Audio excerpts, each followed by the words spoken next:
ओम शांति, ओम शांति, ओम शांति। आज बाबा कह रहा है कि आजकल के वातावरण में हर आत्मा किसी न किसी बात के बंधनवश है ना, कोई न कोई बंधनवश। चारों ओर की आत्माएं, कोई तन के दुख के वशीभूत है ना। तन का दुख तो कोई कह ही नहीं सकता है कि मेरा नहीं है।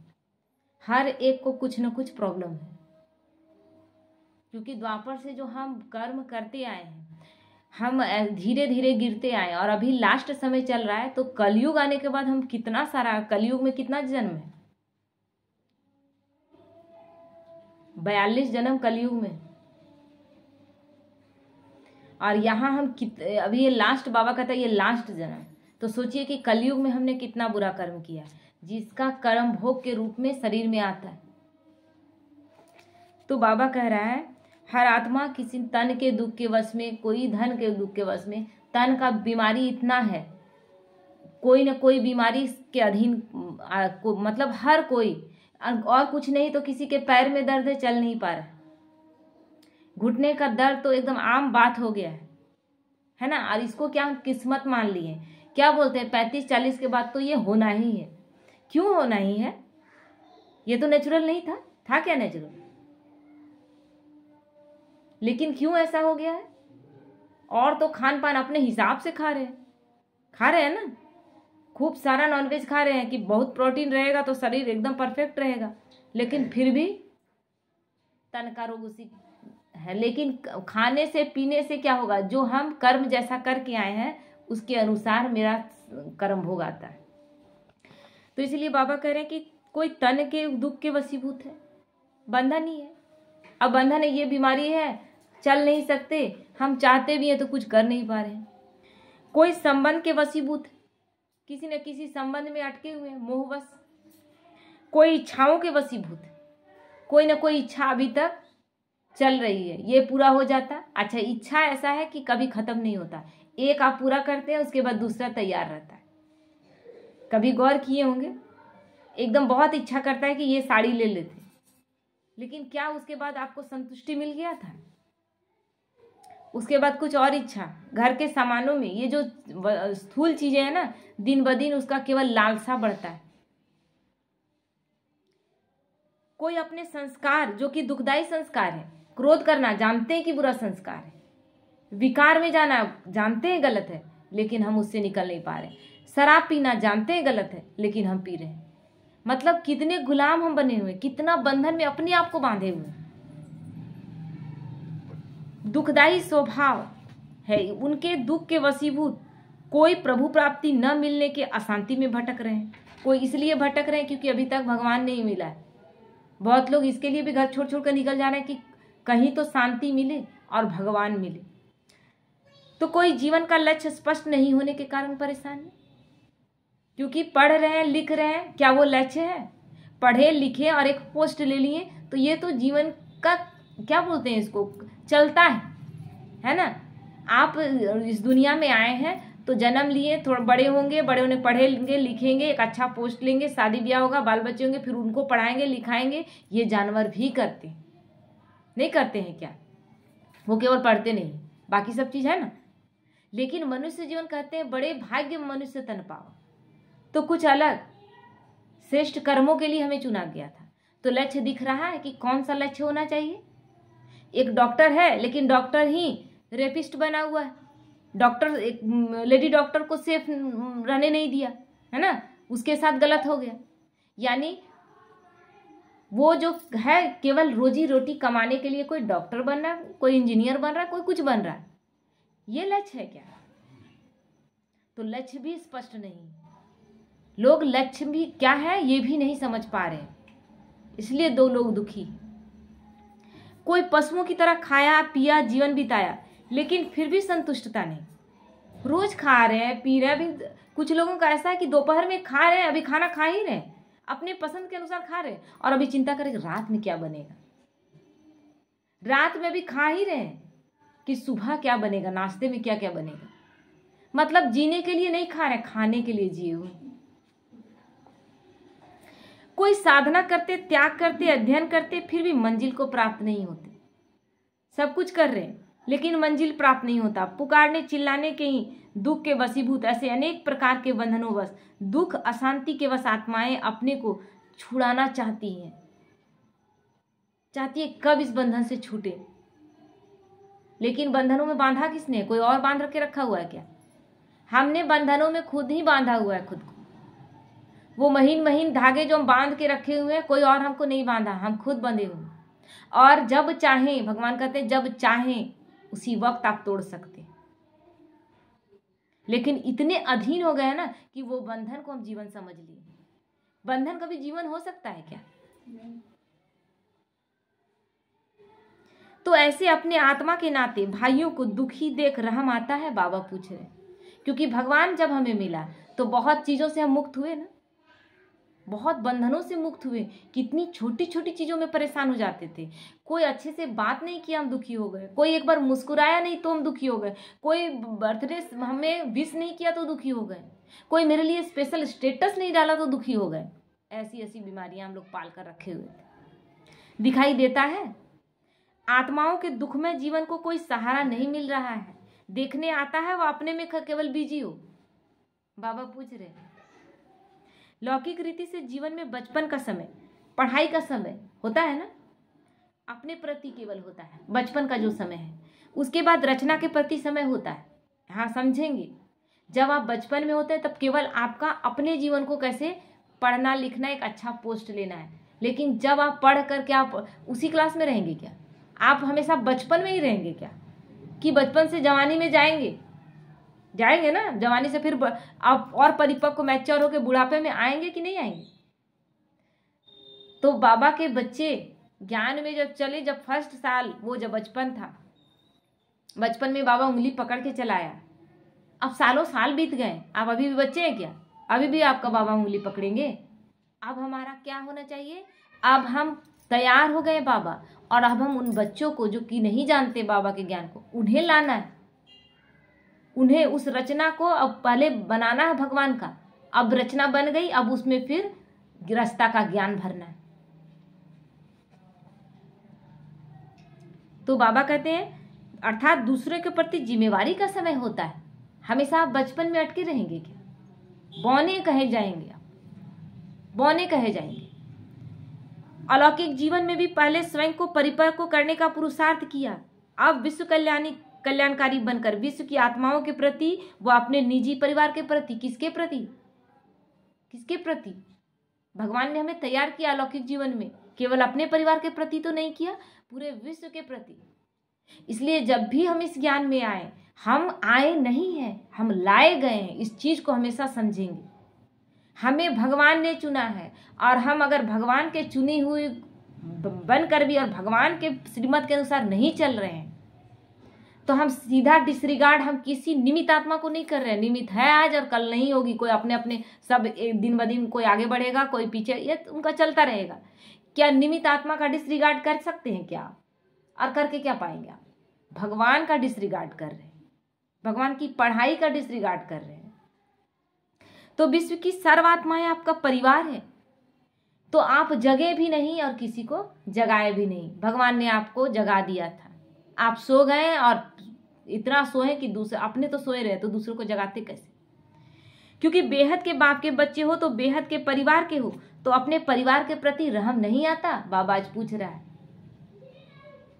लेकिन रहम कब आएगा? जब भगवान के श्रीमत को संपूर्ण रूप से पालन करने के बाद मेरे जीवन में प्राप्ति का अनुभव होना शुरू हो जाएगा। तब हम जब प्राप्ति कर लेते हैं, जैसे कि मान लीजिए हमको कोई बीमारी से पीड़ित है और वो बीमारी हमको बहुत तकलीफ दे रहा है। अब कोई डॉक्टर का, जैसे आपको हम बताते हैं, बोलते हैं ना फलाने डॉक्टर के पास जाइए आपका इलाज हो जाएगा, है ना। मेरा दिल से इच्छा करता है, हम ठीक हो चुके हैं, मेरा जो प्रॉब्लम था वो ठीक हो गया। लेकिन जैसे ही हमको पता चला कि इस आत्मा को ये बीमारी है, तो लगता है कि ये भी वहां जाती तो उसका ठीक हो जाता। ये रहम का भाव। तो जब हम ठीक हुए तब हमको ये भावना आएगा। तो सबसे पहले क्या हम ठीक हुए? नहीं ठीक हुए। अगर हम नहीं चल रहे, अगर हम नहीं किसी का कर रहे, यानी हम खुद ठीक नहीं हुए। मेरा संपूर्ण निश्चय भगवान पर नहीं है, तो भगवान पर निश्चय नहीं, यानी भगवान ने चुना तो भगवान को गलत साबित कर दे। तो अभी रहम दिल बनूं, मास्टर रचयिता बनूं, रचना रचूं, भगवान के बच्चों को भगवान से मिलाने का, हम मिल गए, भगवान का हमें पता चल गया, हम भगवान के बन गए, अब दूसरों को बनाना है। ये समय अब इस चीज़ का है। अभी भी आप बचपन में लटके हुए हैं तो बाबा उंगली पकड़ के चलाता रहेगा क्या?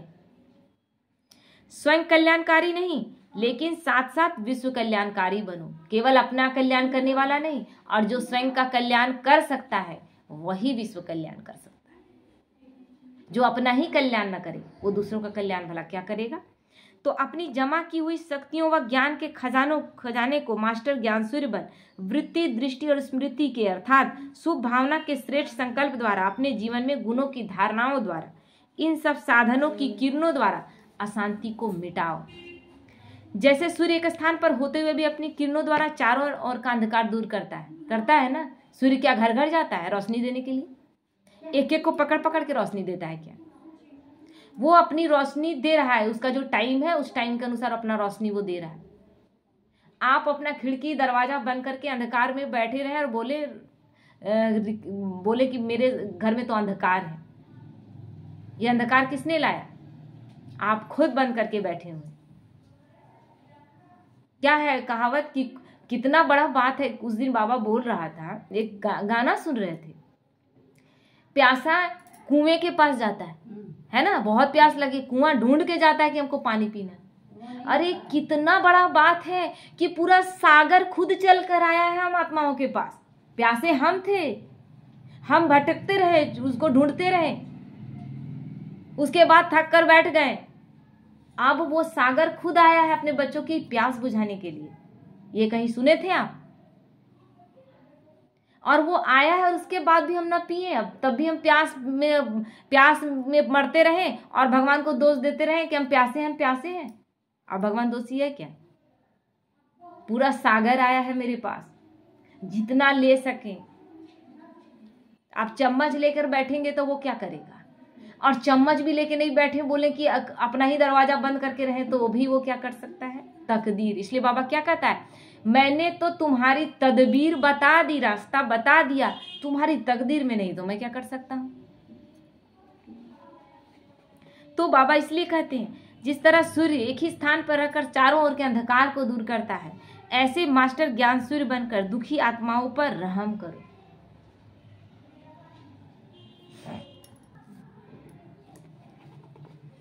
तो दुखी आत्माओं पर रहम करो। तो रहम कौन करेगा? रहम कौन करेगा? जिसने वो कष्ट सहा और उस कष्ट को सहने के बाद जब वो सागर मिला, प्यास बुझ गई, तब हम क्या कहते हैं? अरे आओ ना, यहाँ पर तो प्यास बुझ जाता है, बरसों से प्यासे हैं, लेकिन यहाँ आए तो प्यास बुझ गई, तुम भी आओ। ये रहम उसी को आएगा जो खुद निकला है, वही निकाल सकता है। जो खुद ही नहीं निकला वो दूसरों को नहीं निकाल सकता। इसलिए बाबा कहता है, एक तरफ सर्व प्राप्ति स्वरूप बच्चों का संगठन बाबा देख रहे हैं, और दूसरी तरफ विश्व की अप्राप्त आत्माएं जो सदा अल्पकाल की प्राप्ति होते हुए भी प्राप्ति स्वरूप नहीं है, वो भटक रही हैं। अपने सामने क्या हम नहीं देख रहे हैं?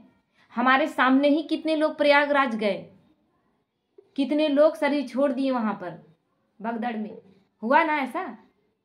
क्या लगता है, क्या एक बार भी हमारा मन किया कि हम जाएं? क्यों जाने का मन करेगा? जब सागर मेरे पास है तो फिर हम क्यों जाएं नदी में नहाने?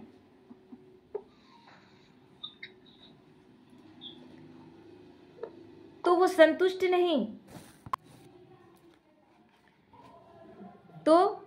नहीं, सदा कुछ न कुछ पाने की इच्छा बनी रहती है। वो कहानी था ना कि एक बच्चा मेले में बिछड़ गया अपनी माँ से, उसके बाद उसको सब कुछ दिया गया लेकिन कुछ नहीं, माँ मिली, संतुष्ट हो गया। हमारे साथ भी ऐसा है, द्वापर से हम ऐसे ही भटक रहे थे, अब वो मिला है, उसके बाद कुछ चाहिए। जब से वो मिला उसके बाद मन किया कि कहीं जाएं, उसके बाद मन करता है कि कोई पिक्चर देखें, कोई टीवी सीरियल देखें। क्या ये इन सब चीज़ों में खींचता है मन? नहीं खींचता है। हर पल लगता है बाबा का कोई क्लास सुन लेते, बाबा के लिए ही कुछ गाना सुन लेते, बस यही चीज में, या किसी को ज्ञान ही दे देते, सेवा ही कर लेते। दिन भर यही चलता है। क्यों? क्योंकि उसको पाने के बाद और पाने को कुछ शेष रह ही नहीं जाता। पाना था सो पा लिया, अब क्या बाकी रहा। क्योंकि इस ब्राह्मण जीवन में भी ऐसा नहीं है कि किसी को बीमारी नहीं हुआ था। मम्मा को कैंसर था, गुलजार दादी को कैंसर था, विश्व किशोर भाऊ को पेट में अपेंडिक्स, बहुत भयानक दर्द उनको था और बहुत दर्द में, तकलीफ में, उस कंडीशन में गए, लेकिन उन लोगों को दर्द फीलिंग नहीं होने दिया बाबा। हम बच्चों को भी बहुत गौर से सोचेंगे ना, हम बच्चों को भी बाबा एकदम बहुत अच्छे से, जो धारणाओं में चल रहे हैं, संपूर्ण धारणाओं में, बाबा उसको अपनी गोद में लेकर पाल रहा है, अपनी गोद में। और इतना सा कष्ट नहीं होने दे रहा है। जिस आत्मा के प्रति मोह है उसको ऐसे नहीं कि उसको ले जाएगा, उसको तैयार करता है ना, कि ये आत्मा तुमसे पहले जाएगी, तो सबसे पहले उसको तैयारी कराता है, क्योंकि बाबा वो नहीं रोक सकता। प्रकृति का कोई भी नियम, जिसका जो टाइम पर जाना है उसमें वो रोकने के लिए तो आया नहीं, लेकिन हमें इतना तैयार कर देता है कि हम हर बात को एक्सेप्ट कर सके। क्योंकि परेशान हम क्यों हैं? हम एक्सेप्ट नहीं कर पाते। हम सबसे ज्यादा अपने आप से मोह करते। मेरा परिवार का कोई सदस्य चला गया, हम उसके बिना नहीं रह सकते, यही कहते हैं ना, उसके बिना हम नहीं रह सकते। रोना इसी बात का है कि हम नहीं रह सकते, यानी हम अपने से मोह केवल करते हैं। वो नहीं रहेगा, उसके बाद हम कैसे जिएंगे, उसके बिना हम कैसे रह पाएंगे? ये सारा मोह किसके प्रति था? अपने प्रति। भगवान कहता है अपने से भी मोह हटा लो, सबसे पहले अपने आप से मोह हटा लो। तो अगर वो तैयार कर देता है और उसके बाद कुछ होता है और हम उसमें पूरी तरह चला डोल रहते हैं, तो भगवान गलत कर रहे हैं क्या? भगवान कहीं किसी को रोक नहीं सकता। जिसका जो टाइम है उस टाइम पर सबको अपना अपना टाइम पर जाना है। सबका फिक्स्ड टाइम है, जिस टाइम पर आपको चले जाना है उस समय को वो रोक नहीं सकता, लेकिन हमें इतना शक्तिशाली बना देता है कि हम हर बात को एक्सेप्ट कर सकें। इसीलिए गीता में क्या लिखा हुआ है? सुख दुख, हानि लाभ, जाड़ा हो गर्मी हो, वर्षा हो, कोई भी कंडीशन में एक समान स्थिति। और जब ऐसी स्थिति हो जाती है तब हम क्या कहते हैं? हर बात में कल्याण है। ऐसे बोलेंगे तो झूठा हो जाएगा। अभी किसी का बच्चा शरीर छोड़ दे और बोलेंगे कि हर बात में कल्याण है, वो लड़ जाएगा। मेरा बच्चा चला गया, आपको कल्याण सूझ रहा है? तो जब तक तैयार आप नहीं है तब तक कल्याण नहीं है। आप तैयार है पूरी तरह से हर बात को एक्सेप्ट करने के लिए, तो हर बात में सच में कल्याण है, हर बात में कल्याण। लेकिन बाबा जिन बच्चों से प्यार करता, बाबा तो हर बच्चों से बहुत प्यार करता है, और जो धारणाओं में बहुत सुंदर से चल रहे हैं उनसे बाबा इतना प्यार करता है कि जब तक किसी के प्रति मोह में अटके हुए तो मोह निकाल नहीं देता, तब तक शरीर छोड़ने नहीं देता उस आत्मा को जिसमें आप अटके हुए। आपको तैयार कर देता है, शक्तिशाली बना देता है। एक एक दिन अब क्या होता है, परिवार का कोई सदस्य ऐसा बीमारी का शिकार हो गया जिसमें हम जान गए कि अब नहीं बचेगा, उसे बहुत मोह है और आप जानते हैं कि अब वो नहीं बचेगा, लेकिन उसका सेवा करते करते करते लास्ट में हम एक्सेप्ट करने लगते हैं कि नहीं, ये आत्मा अब चल जाएगी, एक्सेप्ट करने लगते हैं ना। तो इस तरह भगवान एक्सेप्ट कराता है। तो जिनमें अटके हुए हैं अचानक नहीं वो ले जाएगा। वो इतना अपने बच्चों से प्यार करता है। हमें ये सोचना है कि हम सोचते हैं कि मेरे परिवार में किसी को कुछ ना हो जाए, इतने मोह में से ग्रसित हैं, और हम ये नहीं देख रहे कि वो मेरा बाप है, वो मेरे से ज्यादा मेरे बारे में सोचेगा ना। वो एक आंख में आंसू नहीं आने देगा, ऐसा कोई कंडीशन नहीं आने देगा। केवल निश्चय रखना है। एक कहानी था ना, एक बच्चा जा रहा है हवाई जहाज सफर कर रहा है और उसमें बहुत लोग बैठे हुए, अचानक से बादल बीच में आया और थोड़ा सा नहीं होता है, हलचल में आ गया, पूरा प्लेन पूरा हलचल में आ गया।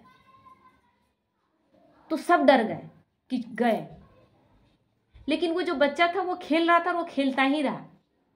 तो सब उसको बोला, एकदम छोटा बच्चा नहीं था, 8-9 साल का बच्चा था। तो सब उसको पूछा, तुमको डर नहीं लगा?